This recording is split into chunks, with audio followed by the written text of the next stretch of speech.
ಬಹಳ ದುಃಖಕರವಾದಂಥ ಒಂದು ಘಟನೆ ಸಂಭವಿಸಿದೆ. ಬೆಳಿಗ್ಗೆ ಮುಂಜಾನೆ ಸರಿಸುಮಾರು 4-4:15 ಗಂಟೆಯ ಹೊತ್ತಿಗೆ ಭಾಳ ಭೀಕರವಾದಂಥ ಮಳೆ ಬರ್ತಾ ಇರುವಂಥ ಸಂದರ್ಭದಲ್ಲಿ ಮಂಗಳೂರಿನ ಪಂಪೆಲ್ನಿಂದ ಗರೋಡಿ ಕ್ಷೇತ್ರದ ಹೋಗುವಂಥ ಮುಖ್ಯ ರಸ್ತೆಯಲ್ಲಿ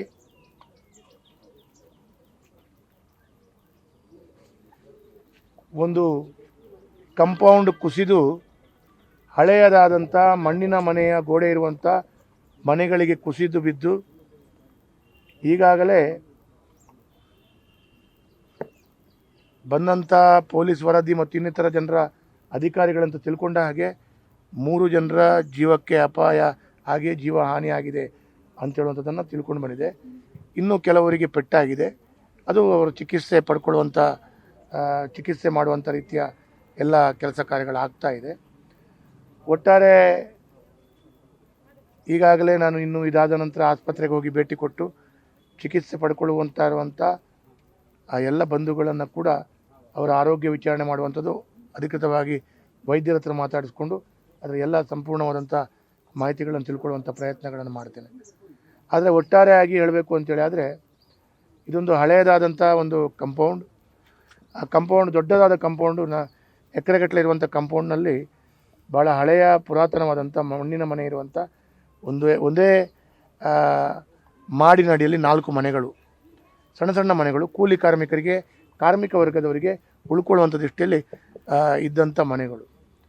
ಹಾಗಾಗಿ ಅದರ ಹಿಂದುಗಡೆ ಒಂದು ದೊಡ್ಡದಾದ ಒಂದು ಕಪ್ಪು ಕಲ್ಲಿನಲ್ಲಿ ಕಟ್ಟಿದಂಥ ಒಂದು ವಾಲ್, ರಿಟೈನಿಂಗ್ ವಾಲ್ ಥರ ವಾಲ್ ಇತ್ತು. ಆ ವಾಲ್ ಕಲ್ಲಿನ ವಾಲ್, ಕೆಂಪು ಕಲ್ಲಿಂದು ಮತ್ತು ಕಪ್ಪು ಕಲ್ಲಿಂದು. ಅದು ವಾಲ್ ಸಡನ್ನಾಗಿ ಬಿದ್ದಾಗ ಮಲ್ಕೊಂಡಿದ್ದವರ ಮಿತವಾದಂಥ ಗಣ್ಣ ಮಕ್ಕಳು, ಶಾಲೆಗೆ ಹೋಗುವ ಮಕ್ಕಳು, ಅದರಲ್ಲಿ ಕೂಡ ಒಂದು ಹುಡುಗಿ ಕಪಿತಾನಿಯೋ ಶಾಲೆಯಲ್ಲಿ ಕಲಿತಿರುವಂಥ ವಿದ್ಯಾರ್ಥಿನಿ, ಹಾಗೆ 2 ಮಕ್ಕಳು ಅಸುನೀಗಿದ್ದಾರೆ ಮತ್ತು ಒಂದು ಮಹಿಳೆ ಅಸುನೀಗಿದ್ದಾರೆ ಅಂತ ಹೇಳುವಂಥದ್ದು ಇವತ್ತು ಸಿಕ್ಕಿದಂಥ ಮಾಹಿತಿ.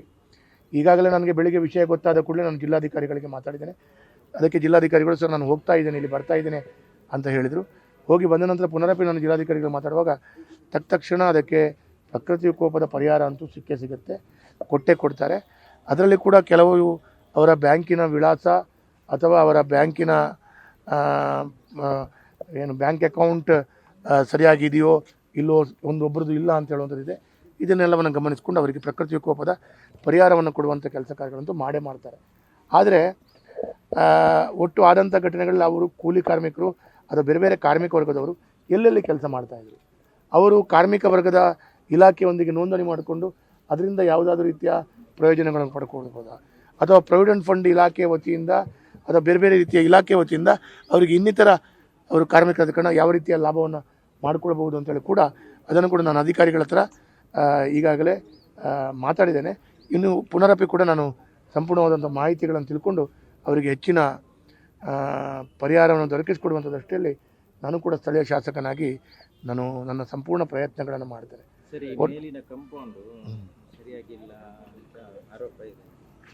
ಅದನ್ನು ಭಾಗದ ಸಾರ್ವಜನಿಕರು ಹೇಳ್ತಾ ಇದ್ದಾರೆ. ಮತ್ತು ಈ ಮಂಗಳೂರಿನ ಈ ಪರಿಸರದ ಹಿಂದುಭಾಗ ಎತ್ತರ ತಗ್ಗು ಪ್ರದೇಶ ಹಾಗಿರುವಾಗ ಎತ್ತರ ಪುರಾತನವಾದಂತಹ ಕಂಪೌಂಡ್ ಗಟ್ಟಿ ಇರಲಿಕ್ಕೂ ಸಾಧ್ಯತೆಯೂ ಇದೆ. ಅದು ಗೊತ್ತಿಲ್ಲ. ಅದಕ್ಕೆ ಅಧಿಕಾರಿಗಳು ಬಂದು ವೀಕ್ಷಣೆ ಮಾಡಿ ಅದರ ರಿಪೋರ್ಟನ್ನು ತಯಾರು ಮಾಡ್ತಾರೆ. ಅದೇ ಪ್ರಕಾರ ಪೊಲೀಸ್ನವರು ಕೂಡ FIR ಅನ್ನು ದಾಖಲಿಸ್ತಾರೆ. ಅವರಿಗೆ ಇದು ಅದರಲ್ಲಿ 5-6 ಜನರಿಗೆ ಪೆಟ್ಟಾದದರಲ್ಲಿ ಕೆಲವರು ಆಸ್ಪತ್ರೆಯಲ್ಲಿ ಚಿಕಿತ್ಸೆ ಪಡ್ಕೊಳ್ತಾ ಇದ್ದಾರೆ.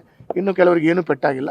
ಅವರಿಗೆ ನಮ್ಮ ಬೇರೆ ಸರ್ಕಾರದ ಜಿಲ್ಲೆಯ ವತಿಯಿಂದ ಅದಕ್ಕೆ ಅವರಿಗೆ ಗಂಜಿ ಕೇಂದ್ರಗಳಿರ್ಬೋದು ಅಥವಾ ಇನ್ನಿತರ ವ್ಯವಸ್ಥೆಗಳು, ಉಳ್ಕೊಳ್ಳುವಂಥ ವ್ಯವಸ್ಥೆಗಳನ್ನ ಅಂತೂ ಮಾಡ್ತಾರೆ. ಅದು ಯಾವುದೇ ಸಂದರ್ಭದಲ್ಲಿ ಈ ರೀತಿಯ ಘಟನೆ ಆದಾಗ ಅದಕ್ಕೆ ಆಲ್ಟರ್ನೇಟಿವ್ ಆ ಕಾಂಪೌಂಡಲ್ಲಿ ಬಿದ್ದ ರಭಸಕ್ಕೆ ಮಣ್ಣಿನ ಗೋಡೆ ಕೂಡ ಬೀಳುವಂಥ ಪರಿಸ್ಥಿತಿಗಳು ಬಂತು.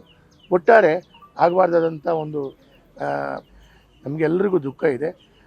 ನಾನು ಈ ರೀತಿಯ ಸಂದರ್ಭದಲ್ಲಿ ಒಂದು ಮಾತನ್ನು ಹೇಳೋದು, ನಾನು ಈಗಾಗಲೇ ವಿಧಾನಸೌಧದಲ್ಲಿ ಹಲವಾರು ಬಾರಿ ಮಾತನಾಡಿ ಹೇಳಿದ್ರೆ ಎತ್ತರ ತಗ್ಗು ಪ್ರದೇಶ, ಎತ್ತರ ತಗ್ಗು ಇರುವಾಗ ಗೋಡೆ ರಿಟೈನಿಂಗ್ ವಾಲ್ ಕಟ್ಟಬೇಕಾದಂಥ ಅವಶ್ಯಕತೆಗಳಿದೆ.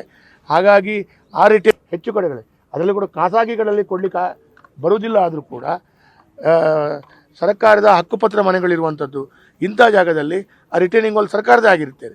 ಅದು ಬಿದ್ದಾಗ ಈ ರೀತಿ ಅವಘಡಗಳು ಸಂಭವಿಸುವಂಥದ್ದು ಕಳೆದ ಬಾರಿಗಳು ಕೂಡ ಸಂಭವಿಸಿದೆ. ಕಣ್ಣೂರಿನಲ್ಲಿ ಒಂದು ಸಂಭವಿಸಿದ್ದು, ಅದೇ ರೀತಿ ನಿಮ್ಮದು ಮೊಂಟೆಪದವನ ಹತ್ರ ಸಂಭವಿಸಿದ್ದು, ಹೀಗೆ ಸಂಭವಿಸಿದ್ದು ಅದೆಲ್ಲ ಸರ್ಕಾರಿ ಭೂಮಿಯೇ ಆಗುವಂಥದ್ದು. ಹಾಗಾಗಿ ಇದಕ್ಕೆ ಎಲ್ಲೆಲ್ಲಿ ಸುರಕ್ಷಿತವಾಗಿಲ್ವೋ ಅಲ್ಲಿ ತಡೆಗೋಡೆ ಕಟ್ಟುವಂಥ ದೃಷ್ಟಿಯಲ್ಲಿ ಇಂಥ ನಗರಗಳಿಗೆ ಹಣವನ್ನು ಕೊಡಬೇಕಾದಂಥದ್ದು, ತಡೆಗೋಡೆ ಕಟ್ಟಲಿಕ್ಕೆ ಅವಕಾಶಗಳನ್ನು ಸರ್ಕಾರ ಕೊಡಬೇಕಾದದ್ದು ಕೂಡ ನಾನು ಬೇಡಿಕೆಯನ್ನು ಇಡ್ತಾ ಇದ್ದೇನೆ. ಮುಂದಿನ ದಿನಗಳಲ್ಲಿ ಸರ್ಕಾರದ ಗಮನವನ್ನು ಕೊಡ್ತಾ ಇರ್ತೇನೆ.